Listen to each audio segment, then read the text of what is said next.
Hello, I'm Stephanie. And I'm Lauren. And this is I've Got Guts, a podcast about living and thriving with chronic illness. Let's be real, it is really hard. But it doesn't have to be. You are not alone. With this podcast, we want to create a community and a space to be able to talk about the tough stuff and laugh along the way. The idea for this podcast stemmed from us trying to find one for ourselves to listen to, but not being able to find anything that didn't make us more sad or frustrated. Our goal is to talk about the hard stuff, but also talk about how to get through it, be positive, have a full and productive life, and thrive.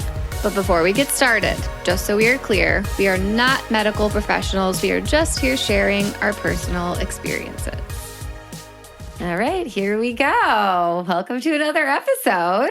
Welcome, everyone. I was going to say it's a nice, sunny, warm day, but it's not. It's sunny, and it was 18 degrees this morning. So weren't we just talking about it last week? Yes. Oh, spring is here. Yes, spring equinox is Friday. Well, speaking of, let me talk about my thorn because it has to do with that, actually. Oh, perfect. We're in like the 17 seasons of spring in Rochester, New York. We're like, you have one day it's 75 degrees and the next day it's 20. But like, there's got to be something up.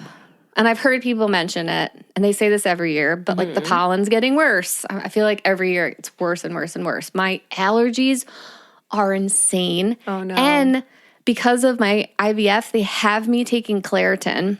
Plus, I take a prescription allergy pill and another allergy pill on top of that. And I'm still having symptoms on top of those things. Imagine if you did not have all those three, you'd be like... It's just like, I feel like my nose is constantly running. My eyes are itchy. Like, it's just like this constant, it feels like you're sick, but you're not sick. But you're not, yes. I know. And it's because the weather can't make up its mind. No, because we're all over the place. Poor Connor, he gets his allergies so bad in his eyes. They get red and itchy and swollen. Yeah. It was so bad. I sent him to school with like eye drops and a Claritin, but I am always ready for the call midday from the nurse because sometimes it's just so unbearable how itchy and red his eyes get. They almost get swollen shut. Yeah, it's crazy. Last night I was trying to fall asleep and like I kept having wake up and like itch my eyelid because it was like it's almost like a dryness, and I can't do eye drops. I try, but I can't do them. I know. I feel like if you've never done like contacts or like anything in that nature, it's challenging to put something in our eyeballs. It's challenging for me. I can't do it. So I just bear through the itchiness. But yeah, my allergies are my thorn this week. All right. Well, How about you? I feel like I had to dig around for a thorn this week. And then you reminded me of my thorn. Yes, I did. I feel like I block out thorns sometimes. I know. Sometimes you have to. So we had Connor's parent-teacher conference this week. And if you remember, Connor's not having the best year. The teacher is not really a good fit for Connor. And it's not saying that she's a bad teacher. It's just every teacher student. Every teacher and student have that relationship. And sometimes it just doesn't click. I mean, it's been a great learning lesson for Connor, but it's really hard to just witness and go into the classroom and see her. Because you brought him to this conference. Yeah, in Connor's school, they have you bring your child with you. So Connor came, and just to watch Connor interact with her, it was just further confirmation that, the things he comes home and says as a 9-year-old, like you got to take it with a grain of salt. Right. Like, I don't always believe every single thing he says. And you could just see how visibly like uncomfortable, awkward it was. He was just really awkward, and that's not Connor. When Connor's comfortable and knows somebody, and it's March. You should have built a relationship with my son by now. So just counting down the weeks to the end of the school year. It's not that far away. It's really not. 3 months. Yeah, we are like home stretch. Let's get it done, Summer. Let's get ready for your pool. Yes. I know. I was just looking at it out the window as it's snowing, and there's ice freezing on the cover again. I'm like, soon enough. I think I actually just sent you something on Instagram about like this bar stool table situation that you put in the pool. Ooh, I was going to say outside the pool, I've been looking at some of those things where it's actually like the same height as the pool, and you have bar stools, but this one's in, and you like, the table sits above the water level so you could put drinks on it, and then there's bar stools so you could sit around the table in the pool. Okay, I'm going to need this in my life this summer. Mentally, I'm already at your pool this summer. We're already casting the vision. It's going to be a good one.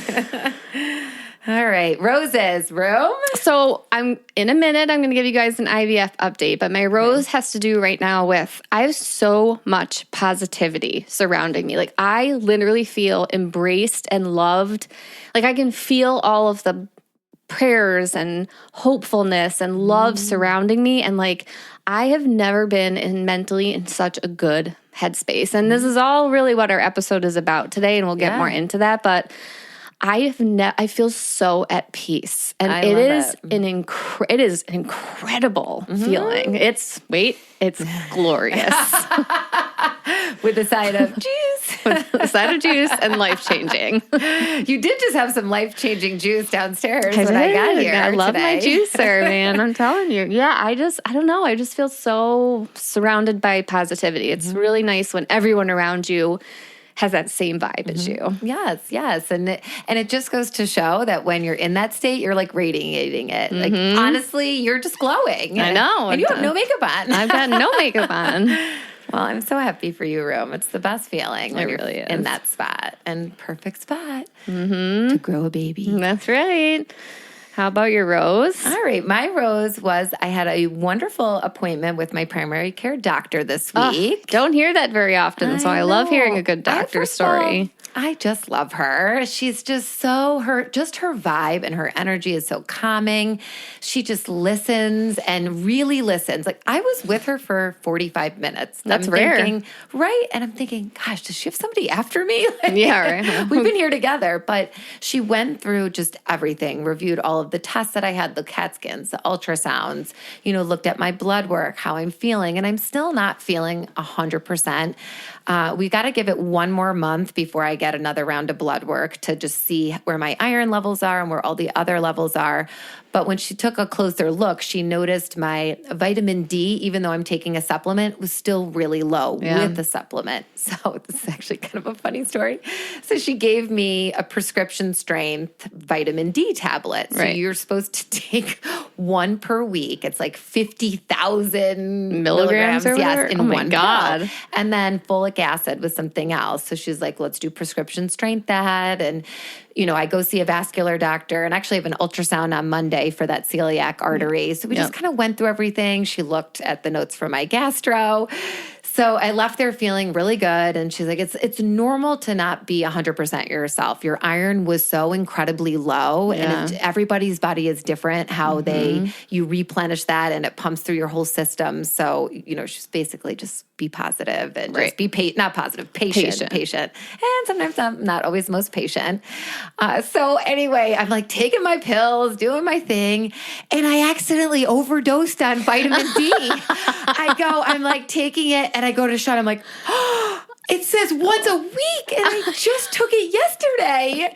I'm like, I overdosed on vitamin D. Sean's like, I think you're going to be all right. I think your body will just like absorb and just excrete, it'll pee out what it doesn't use. I'm like, do I have a symptom? Am I feeling I've overdosed? He's like, you're the only one who's worrying about overdosing on vitamin D. I don't know if you can or not, but anyway, long story short, I feel okay after the overdose. No changes in my behavior, mindset. So I think I'm going to be all right. That's good. So that was my rose, feeling really positive going into this week. I love it. And I'm excited for this appointment, all these appointments coming up with like your vascular doctor. Yes. I can't wait to hear what they say about this whole celiac artery. And even my primary care doctor just said, she's like, honestly, Lauren, my gut is telling me that they're just going to track it. I have another ultrasound Monday. Right. And if in that ultrasound it has grown more, probably more of an aggressive kind of treatment with the aneurysm in the celiac artery, which said if it remained the same or got smaller. Got smaller, yeah. That maybe they would just monitor it. I may not need any treatment. Well, that's good. Yeah, but again, she just like soothed my soul. Love her. I love that. She also lives around the block from me. I know, which is so funny. So I kept being like, I just can't wait to run again in the new neighborhood. Like I thought see you in the neighborhood. She'd like engage with me, but maybe there'll be a block party someday and you can invite her. Oh, hey, Dr. Wise. Sean, we saw her walking with her dog the one day. Sean, and I'm like, oh, I can take Kenzie for a quick walk. Sean's like, don't even try Stalking to your doctor. accidentally run into her. I don't know why. I just feel like I just can have a moment with her in the neighborhood. I When love you her have so a much. connection with your doctor, it's powerful. Yeah, it's kind of like Dr. Kim. I felt about Dr. Kim. And I felt that way about my old primary care doctor. Yeah, absolutely. So. All right, shout out of the week. All right, so the shout out of the week is to my friend and coworker, Kaylee Kelly. Kaylee and I just kind of met 2 years ago working together. She was in my classroom. We co-teach math and just love her so much. She's so fun to work with. It's amazing when you can find someone you work with who you work so well together.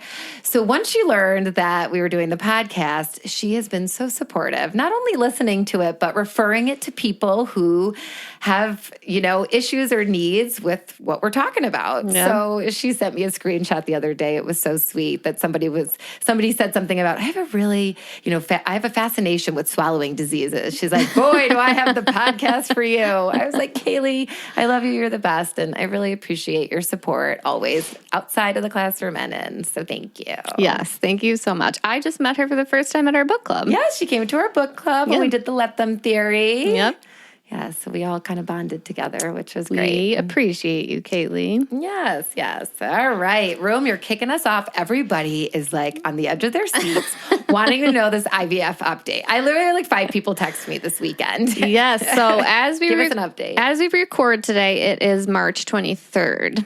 On Friday, March 21st, which was the spring equinox, Anthony and I had our embryo transfer, which is like the big moment we've been waiting for. And it was quite a day, let me tell you. Like, we got up so early. Mm-hmm. We got to the clinic at like 8 o'clock in the morning. And because I've had troublesome episodes of things in the past, they put me on a just in case you might need anesthesia. So I wasn't able to like eat or drink anything.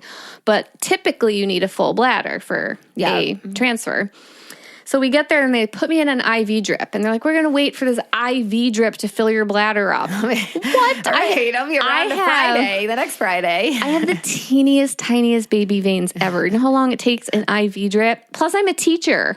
Like I've trained my bladder to not have to go to the bathroom till 2 o'clock in the afternoon. So we're sitting there and they come and they ultrasound me every like 15 minutes and they're like, bladder's still not full. So it's literally like 2.5 hours. And they're like, well, we have to move you to a different room because we're getting really backed up. So we're just going to move you to the OR. And I'm like, okay. So we get to the OR. At this point, I think maybe like 6 nurses, 6 different nurses have come to ultrasound me at this point. And they're all kind of looking like, floored. And we get in the room, and then the nurse who actually did my egg retrieval, who I loved, she is the sweetest woman ever. She's the one I told you about, is her husband was an anesthesiologist. Oh, yes. She comes in the room and she goes, has anyone ever told you have a retroverted uterus? I was like, yes. And she's like, you don't need a full bladder for this. I was like, oh my God, you gotta be kidding me. So how long were you waiting for? Like an hour? 2 hours? My appointment was supposed to be at 9. This was at 10:30. Okay, this is when I started panicking at school because I hadn't heard from you. And I looked at Heather, I'm like, it is 11 o'clock and I have not heard a word. I'm like, everything all right? I mean, they started me on this IV drip at like 8:15. So at this point, it's 10:30. So she realizes this. Technically, I have a retroflexed uterus, very similar to retroverted, but so the full bladder basically tilts the uterus so that the doctor can just kind of put the catheter in and get straight into where it needs to be. But mine's tilted, so it doesn't need to be pushed out of the way because it's already pushed out of the way. Already pushed out of the way. So all of that, and we could have done it so it was so fast. I'm not kidding you. Once they realized that, they got the doctor. He comes in. He had no problem getting in. I did not need anesthesia. Yay. So all of that for nothing. So Anthony was in the room with me. So good. 10:45 exactly is when our little embryo entered my body. And it was just really cool. Like they have the ultrasound on you and he's looking where he puts the catheter. The embryologist comes in and inserts a tube into the catheter and the doctor goes, and now. And then right on the screen, you see like the embryo go in. Oh my gosh, I have goosebumps. It was the coolest moment ever. I think Anthony got like tail end of it on the video where the doctor says, now. Yes, I know. You sent me the video. I played it like 55 times. I'm like, what did he say? Say it again. So then they just have you lay there for 5 minutes, and then you're allowed to pee after. And the doctor is funny. He's like, you can't pee it out. People actually get concerned about that. Yeah. Well, Connor was concerned I might poop it out. Yeah, it was so funny. I was tucking him into bed. I'm like, let's say a prayer for Aunt Rome and Uncle Anthony's baby embryo. And then he was like, what if she accidentally poops it out? I'm like, you talk about poop a lot in your family when your son's worried she's going to poop an embryo. Oh, my God. So, yeah, so 10:45, we were out of there by 11. We followed through with the tradition of getting McDonald's French fries. Mm-hmm, yummy. And then we came home and we watched we were trying to watch some funny movies. We ended up watching more of like a Hallmark rom-com that wasn't too funny. But then we did watch a movie that made us laugh because they say laugh. Laughter, yeah. And I just took it really easy. And this whole weekend I've just been kind of keeping it, like doing some things to keep the blood flowing, but relaxing as much as possible, like no strenuous activity. So you guys will hear this episode on March 31st. On April 1st is when we officially find out if we are pregnant. Oh my God, I'm like kidding. I would cry. Okay, so I'm crying. Tears of joy. So we'll have to update you guys on social media, after that, because then it will be, you'd have to wait for like a whole nother week or two for an episode. But we're getting there. So everyone's like, oh my God, that's less than 2 weeks. Because our embryo had some time to develop in the lab, technically, I'm going to say it, technically right now, I am 2 weeks and 5 days pregnant, 4 days pregnant. So yeah, that's amazing. So right now it's like in there getting ready to like implant, basically. Yep. I love it, Rome. This is so exciting. Mm-hmm. It is so exciting. It's just, and this is with all the positivity surrounding me and everything I'm doing to maintain this level of like good energy. Yes. Okay. And speaking of that, I feel like that leads into what you're going to talk about today, which I am so excited to learn more. And just watching you and being in your presence, you feel, it just feels different to be around you. Yeah. And it's crazy that you say that because I had therapy last week and my therapist was like, what's different about you? But you should ask. And I was I've been Reikiing.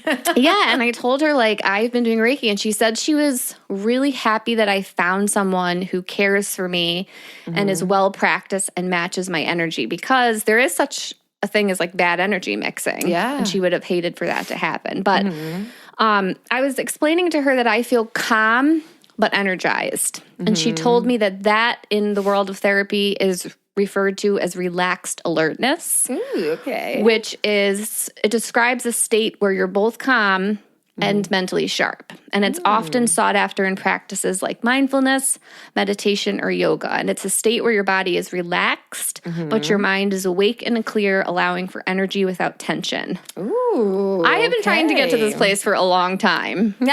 And here you are at the exact time you need to be most, right? Yes. You're having a baby.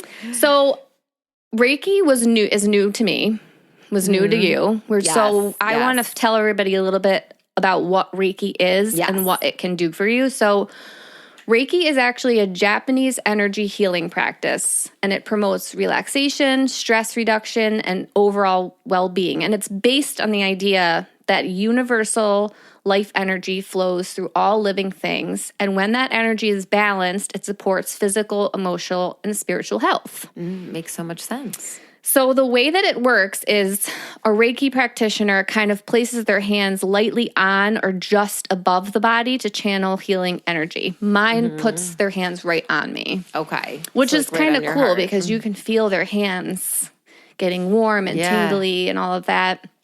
And the energy is believed to flow to areas of need, so supporting the body's natural ability to heal. And people often describe the feeling as warmth, tingling, or deep relaxation during a session. So I will say I've fallen asleep during a session, which my Reiki master said that's actually an honor for her. Because an honor? Yeah, because that means I've reached that extreme state of peace in my body, you know? Oh, I love that. I feel peaceful. You're just telling me that. Yeah, and it is so cool. And she actually, our last session, she had a really hard time getting through my shoulders. And she's like, you carry everything in your shoulders, don't you? And I was like, oh my God, yes. So many people tell me that. I've always been told that. And she's like, we got to stop that. She's like, we're going to work on that. And today when she did it, my shoulders were like a breeze to get through. Ooh, okay. I love this. You're already seeing progress. Yeah. So benefits of Reiki are it reduces stress, promotes relaxation, helps with emotional balance, supports pain relief and faster healing, and can complement other medical or therapeutic treatments. So I chose to do it for fertility because of that, promoting relaxation, balancing energy. But there are specific reasons that it works for fertility. Okay. And that's because it reduces stress and cortisol levels. Obviously, high stress can disrupt hormone production and interfere with ovulation and implantation. Right. Ovulation's not something I needed to worry about, but implantation is right now. Right, yeah. And it encourages deep relaxation, which helps lower cortisol, which is your stress hormone, which may improve reproductive function. And it balances your sacral chakra, which is your womb energy. Ooh, okay. It's all about your chakras, really. Yes, yeah. So your sacral chakra obviously is linked to reproductive health, and Reiki helps clear blockages in this area, which helps promote better energy flow to the uterus and to the ovaries. It supports hormonal balance. It enhances blood flow to the uterus, which is like really what I need right now. That's the most important thing. And it encourages that emotional healing and positive mindset. So I went into it through this fertility lens. Yep. But as I'm doing, this is now my 4th session in person. I also do distance Reiki with her. Which is distance? I know, you told me this. Yeah, where you're home and she's at her looking house? at a picture of me and she goes through the different chakras on me, and I'm just sitting on my bed with like peaceful music on, and my eyes are closed, and I'm just repeating affirmations in my head. And I've fallen asleep. Are you on the phone with her? No. You just, at this time, you're both She tells me start. at this time we're starting, and then she texts me when it's over. I've fallen asleep every time. Really? So do you sometimes not even respond back to her until the morning? No, I always hear the text go off. Okay. To like kind of, I'm a light sleeper. You but are, that's true. So then I thought about our listeners, and I wanted to talk about how can this benefit chronic illness. Yeah. And it's actually super beneficial for chronic illness for all the things I talked about. So that relaxation, that reduction of stress, supporting the body's natural healing process. It doesn't obviously replace medical treatment, but it can be a very powerful complementary therapy for managing symptoms and improving overall well-being, because chronic illness triggers like that constant state of stress, which can worsen symptoms. We know, like you're going to talk more about this today, but when you're stressed, I flare more when I'm stressed. Same. And think about when we don't always have flares, summer, when we're off. When we're relaxed. Right. Exactly. So Reiki helps to activate the parasympathetic nervous system, which is the rest and digest mode. So reducing the cortisol levels and easing tension. It can actually help manage pain and discomfort. So like many chronic conditions involve pain or inflammation or nerve sensitivity, and it can help reduce pain perception and promote the body's natural pain relief mechanisms, which I can actually speak to, because the very first time I saw her, my stomach was hurting so bad. Like it was like just that crampy, awful, like I'm going to have a stomach attack pain. And I left and I felt fine. Oh my, that's wild. I know. That's amazing.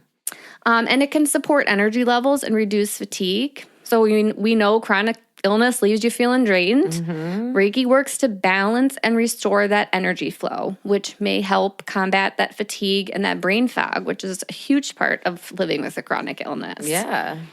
It can strengthen the immune system. So stress weakens the immune function. Reiki's calming effects support immune balance and resilience. And this can be especially helpful for autoimmune conditions. So chronic inflammation. Sign me up. I'm already sold. I know. Please, this sounds amazing. Why have I not been doing this all along? I'm telling you. Louise. It can aid in digestive health. the gut and nervous system are deeply connected, that gut-brain axis. Oh, funny. You mentioned that. Might be talking about that in a bit. And Reiki may help relax digestive muscles, improve motility, and erase symptoms like nausea, bloating, or cramping. And it gives you that emotional and mental health support because chronic illness it brings up frustration and grief and anxiety and depression. And Reiki helps release those emotional blockages, and it promotes self-compassion, and it fosters a sense of peace. Like I've talked about, I have never felt so peaceful in my entire life. And it enhances sleep and recovery. So that's amazing. Obviously, poor sleep is common with chronic illness, and Reiki helps relax the body, eases pain, and promotes deeper, more restorative sleep. And I'm excited because I know sleeping is a concern for you, and it takes a lot to get you to sleep and stay asleep. So I'm looking forward to hearing how you feel the effects of it is. I know. So I wanted to talk about going into this, some things, excuse me, here goes my stomach being crazy, that I want you to think about if you're thinking like, okay, I want to try Reiki. So how to go about finding a Reiki master. I think it's really important to meet someone first. Like, don't just call up a place, schedule an appointment, and go to that appointment and do the Reiki. Because, like my therapist pointed out, you don't want someone's bad energy flowing into you. You want to sit down and meet someone and be like, okay, just like we talked about with doctors. Like, if you don't have a good connection with that doctor, your outcome of your surgery is probably not going to be good. Same with this. If you don't have a good connection with your Reiki master, probably not good that their energy is literally flowing into you. Yes. You definitely want to get a face-to-face first. Yeah. And I think another good thing is ask for recommendations. Like people. So like someone I love, you'd probably love. You know what I mean? And then listen to your intuition, whatever your gut's telling you. And then ask them what type of Reiki they practice. Oh, there's different kinds? There's different kinds. Okay. And then research it and see if that's something that aligns with you. And then obviously ask them how long they've been practicing for. Because some people can go online and get certified in 2 days. But is it truly, in that case, are they truly the person you want doing that kind of work on you, I did ask my Reiki master what they feel during a session, and she described kind of what I said. Her hands get very warm and tingly. Her stomach gurgles. She said that during one of our sessions, she was like hovering above my uterus, and she got a burst, and she almost fell over onto me. Oh, my goodness. And it was just the energy connection telling her, like, focus here. Right.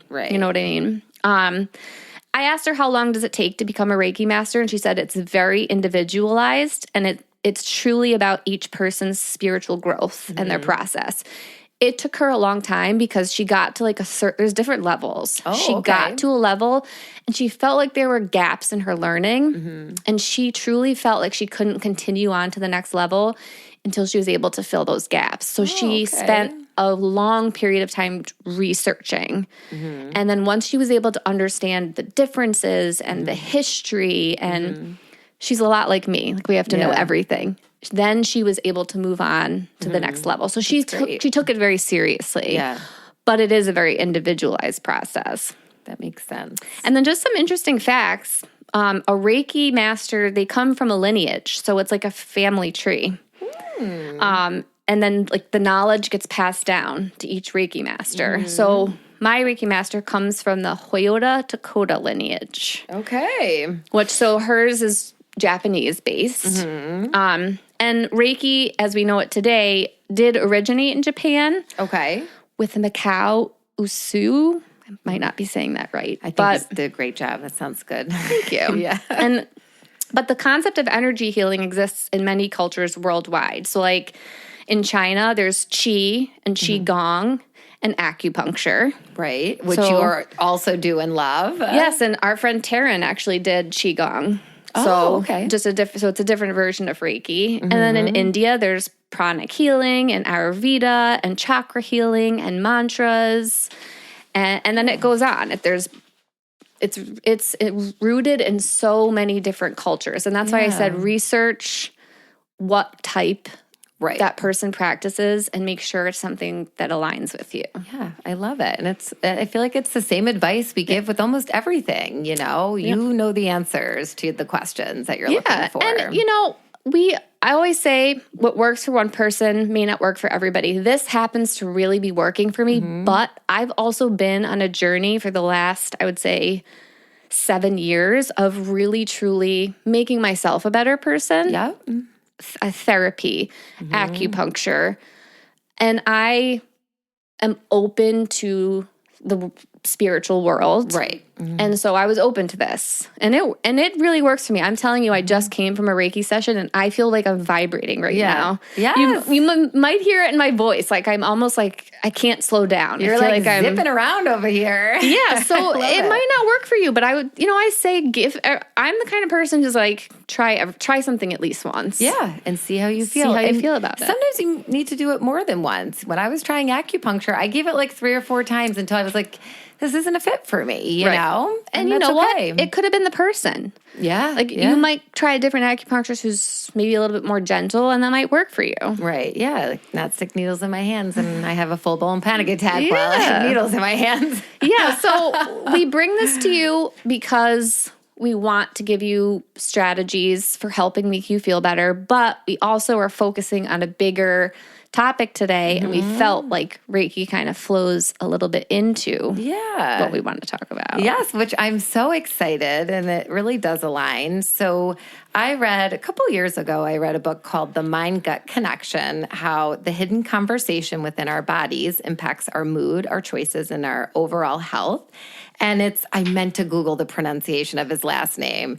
Ameren, I think it's Mayer. Like John Mayer. Okay, but then I was like saying Meyer, but it's Mayer. Okay, me and my pronunciation. Really killing it over here. So Dr. Mayer, you're right, John Mayer. That's how I'll remember. So I just wanted to unpack some of the ideas that he brings up in this book. So this has always been a fascinating topic for me. I think just digestion and our emotions, because you and I have both experienced that, right? And according to Dr. Mayer, both of these have been long treated separately in medicine and science, like dots far apart on a map, if you visualize a map.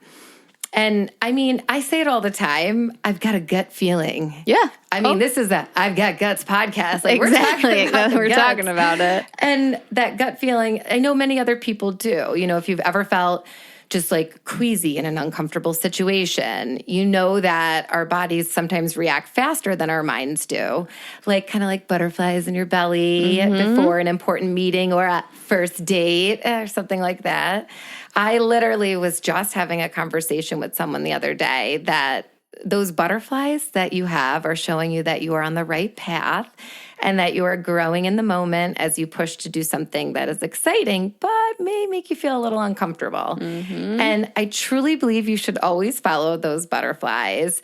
But, despite the people using that phrase of I've got a gut feeling, it's suggesting the belly and brain are connected. And the reality is that gut physiology, microbes, and the mind have all been studied independently over the years. So in this book, it is I read it years ago. I think I listened to it a second time on Audible. So I was going back into it and pulling ideas that I wanted to talk about. There were so many. I had to weed some things out, or I could talk to you all day. This is pretty much what we talked about last week too. That other doctor, Gabor Mate, he was saying the two ideas are not separate. We have to learn to tie the two together. Exactly. So there are doctors out there that are getting it and researching it along with scientists. So he kind of explained it in the book. He said, it's like walking into a doctor's office complaining of constipation or diarrhea and a low mood or depressed feelings. Right. You might have 2 different conversations and get 2 different prescriptions based on the doctor you're seeing, right? And the mind-gut connection has been recognized by ancient healing traditions for centuries, but scientists today are just starting to understand how powerful this connection really is. So in this book, Dr. Mayer is a gastroenterologist and a UCLA professor of medicine, and Dr. Mayer starts to skillfully draw the lines between these far apart dots on that map. And he uses the book to kind of explain the different ways the gut and the brain communicate. And he is one, fun fact, of the world's leading experts on this brain-gut interaction, specifically, though, with GI disorders. Gosh, can I get an appointment with him? I know, right? Is he taking new clients? Let's go find him. Maybe he'll be on one day. You never know. We'd love that. So his genuine curiosity about his patients is what seemed to lead him into a career of research focused on the gut-brain axis, which you just talked about. And he said when he was in medical school, he was surprised there wasn't mention about the brain and its involvement with like ulcers, for example. Stress causes ulcers. Yeah. And he couldn't get over it. So the disease-based model of medicine, surgeries and medicine can fix your problem, does work well for acute problems. And we've talked about this before. Yeah. But what if you have a chronic illness? The digestive system has been viewed as a simple system that is independent of the brain. And research is now showing us that these two organs are intricately connected to each other, which is where the gut-brain axis term is defined. So this is kind of a newer term. And I learned, wait till you hear this, Rome. The gut is so complex. I was like, this is so eye-opening. So your gut has the capabilities that surpass all your other organs and even rival the brain. Oh, I believe that. Yes. This sucker's smart. It's like a dictator in there. It is. And it has its own nervous system, ENS, which on social media or maybe in the news, you may have heard it be called like the second brain. I have heard that before. Yes, yeah. And it is made up of 50 to 100 million nerve cells, which is the same amount that is found in the spinal cord. Wow. Right? That's crazy. It's just almost the more you learn, it's like there's more power to it. There's more. And then it just makes you, no wonder these doctors and scientists are having these like aha moments. Now, wait, the immune cells that reside in your gut make up the largest component of your body's immune system. There is literally more immune cells living in the wall of your gut than circulating in your blood. Is that not wild? And this blows my mind that there isn't more research into this field. Yeah, and you know what? This book, I think it was written in 2015. I have to go back and look. So this has been, it is definitely going, am I right? 2015? 2016, I was close. So he wrote this in 2016, and there is more research happening, but it's almost trying to get that buy-in from the medical profession in general, and society. It's society, scientists. It's just a bigger just issue. So there's more. The gut is also the largest storage facility for serotonin in your body. And 95% of the body's serotonin is stored in the gut. And that serotonin is the feel-good neurotransmitter, tied to your happiness, your mood, your appetite, pain sensitivity, just those feelings of well-being. And it also moves food through your body. And it's all coming from your gut. So if your gut's upset, no wonder. Yes. And that when we're in a flare, or something's going on with our gut, we feel terrible. Yes. We feel depressed. We feel tired. Yes. We feel, it's all those things. Yes. It's so wild. So I learned so much from the book, but the one thing that I think is important to note is that the gut is connected to the brain through thick nerve cables that can transfer information in both directions.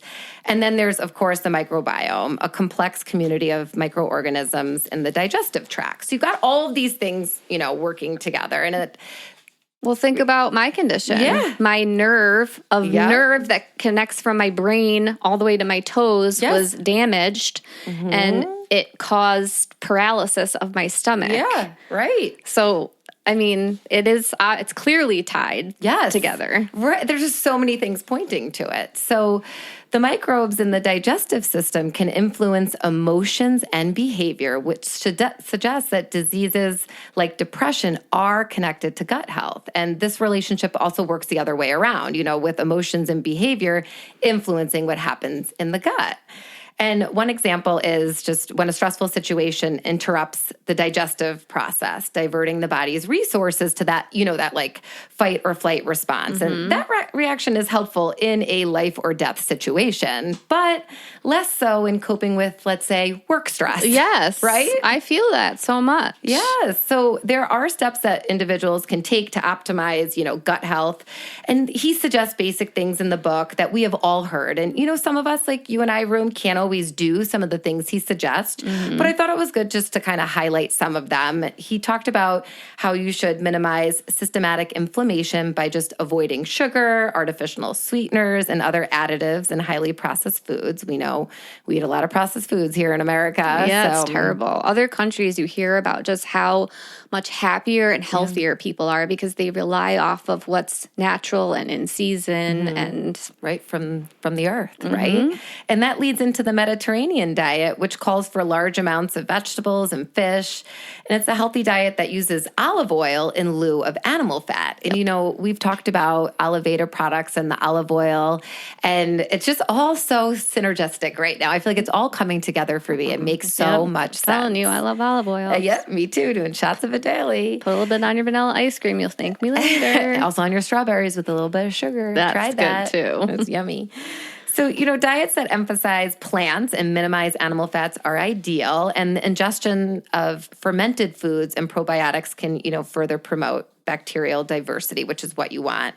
And diversity in the microbiome promotes health. So low diversity can lead to numerous health problems. So we're in the business of sharing stories here on this podcast. So I wanted to highlight a powerful story from the book where he talks about a man, wait for it, Rome, who could not stop vomiting. Oh, I feel his pain. So he saw a patient named Bill who was 25 and just otherwise healthy. But over the course of 8 years, this crazy story happened. So I'm actually I'm dying to hear this story. I got to just go back and read these 2 paragraphs from the book because it's kind of hard to paraphrase. Yeah. So over the previous years, Bill had spent countless hours in various emergency rooms suffering from excruciating stomach pain and unstoppable vomiting. During particularly difficult periods, he would visit the ER several times a week. Usually, the ER physicians prescribed painkillers and sedatives to treat his discomfort, but none of them seemed to have any idea what was actually wrong with him. Even worse, you're going to hate this one. I did. As soon as I read it, my stomach turned. Some labeled him a drug-seeking patient because nothing in the diagnostic tests they ran matched the severity of his symptoms. Oh, that makes my blood boil. I knew it would. That makes me so mad. I know. Oh, my God. Bill had also been to several gastroenterologists, and they performed just extensive diagnostic tests, but without finding a cause for his miserable symptoms. So his continued pain and vomiting forced him, this is so sad, to drop out of college and move back in with his parents. And his mother, who was a businesswoman, was frustrated that Bill's doctors had not been able to diagnose Bill accurately. So she began searching online for answers. And she said, I think he has all the symptoms of cyclical vomiting syndrome, yes. She told me. As Bill's doctor, Dr. Mayer, I wanted to see for myself, he said. So Dr. Mayer believed that the most plausible explanation was an exaggerated gut reaction triggered by an overactive stress response in the brain. Stressful life events can spark attacks like he had. So when the brain, not necessarily our conscious brain though, right? So it's your brain. So sometimes we feel like it could be our fault, but sometimes it might not be your conscious brain, perceives such a threat, it cranks up the release of a critical stress molecule called CRF, and that sends the body into stress response mode. And people may be symptom-free, even though their CRF symptom is just primed all the time. But when experiencing additional stress, a recurrence of symptoms are triggered. So spiking CRF levels raise anxiety and make people more sensitive to a range of sensations, including signals from the gut. And this can be severe belly pain. The gut could be contracting more and its contents are evacuated, resulting in emergent diarrhea. Or the stomach slows down and even reverses itself to empty upward and you puke, right? So with Bill, before he would start vomiting, there was a stress-like reaction happening in his body that Dr. Mayer uncovered. So he would have anxiety, sweating, cold hands, pounding of his heart. And then once the vomiting began, he had to rush to the ER. And, they gave him painkillers, which put him to sleep. And then this is crazy. It would put him to sleep for the hour. And he would wake up an hour later and feel better and walk out of there. And all of his tests continued to show no abnormalities, and nothing was explaining these crazy symptoms. He even had a brain scan to see if he had a brain tumor. Is this that wild? No, I believe this. So here's the best part. Bill's mom did that dive into the internet and diagnosed him with cyclical vomiting syndrome, and she was right, and Dr. Mayer confirmed it. And, the sad thing is, and he even did a whole paragraph in the book about this, is that these doctors failed to diagnose him, and his mother, with no medical training, actually diagnosed him correctly. Is that not wild? Yeah, and a lot of people in my gastroparesis support groups either at first get diagnosed with cyclical vomiting syndrome and then later down the road, or vice versa. They get diagnosed with gastroparesis and turns out it's cyclical vomiting syndrome. Wow. But a lot of times the doctors still don't take cyclical vomiting syndrome very seriously. Yeah. They blame it on other things. They'll blame it on the person, like, well, you need, it's your brain, it's your stress reaction. Right, or I've heard some people who who use marijuana to help their symptoms, and they're like, well, it's marijuana-based cyclical vomiting syndrome. It's because you smoke marijuana. Right, like putting the blame. So they're putting the blame on everything, but what's clearly happening is it's a connection between the brain and the gut. Right, and a lot of times, like, it's unconscious. Like, you're not even realizing what's happening or that you're having that response, That's so wild. I guess I forgot about that connection with gastroparesis. Yeah. It's wild. So, you don't have to suffer from the crippling symptoms of cyclical vomiting syndrome to experience the limited knowledge that many doctors have about gut reactions gone wrong and the resulting lack of, effective therapies. This is crazy. Nearly 3 in 20 people in the U.S. suffer from symptoms or syndromes caused by problems from altered brain-gut interactions, including IBS and heartburn, to name some. Weird. Right? Got both. And this vomiting syndrome is one of the most dramatic examples, though, of gut reactions gone wrong. But it's not the only one. Altered brain-gut interactions can have powerful effects on all of us. But back to Bill. Once Dr. Mayer gave him a scientific explanation for his symptoms, now it was time for that treatment and that solution. Like, how are we going to get him feeling better? Right. So he prescribed medications that calm the hyperactive stress circuits and hyperarousal associated with excessive CRF release, which is what he thought why this was all happening. Some of the medication aimed to reduce the frequency of his attacks, and others to stop the attack in its tracks once it occurred. This is the best part. I love a good story. 3 months later, he came back to the office and only had 1 episode of vomiting in 3 months. That's amazing. After years of suffering, he could finally start to rebuild his life again. And he was young. He was in his 20s. Yeah. So I share this story from the book because we can all learn from Bill. Normal gut reactions such as worrying about a job interview or feelings of being frustrated by being stuck in traffic and late to work aren't usually a major problem.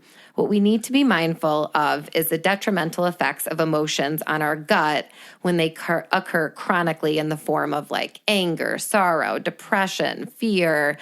And those emotions always have a mirror image in our gut, which can in turn manifest as diseases in our body. And it's not our fault. And I'm sure you have too, Room. I have had people over the course of my life tell me things like, oh, Lauren, it's all in your head. But yeah, 2 years after my surgery that I was so sick. Yep. 2 years. That's what they told me. They couldn't find any, well, technically they did find something wrong with me. They just never brought it up to me. But they kept telling me it was all in my head. It's all in your head. The surgeon kept telling me, it's just your IBS interacting with the surgery. Right. No, it wasn't. It wasn't. It wasn't in your head. And it's just so frustrating to even hear that. And I know we're not the only ones, but when I think it was my brain, right? Yes. It was my brain, not necessarily my conscious brain releasing stress molecules, which then manifested in physical pain and issues in my digestive tract. And who knows for sure, but the advice I would give all of you, myself included is to focus on well-being and how you feel. And, after I wrote my notes for today, I was thinking about, there are a couple of times, like, are there issues and diseases that I don't think were connected to that? Possibly. Yes. But there are times throughout a lot of my issues, hospital stays, diagnosis, I can pick out a stressful event. Yep.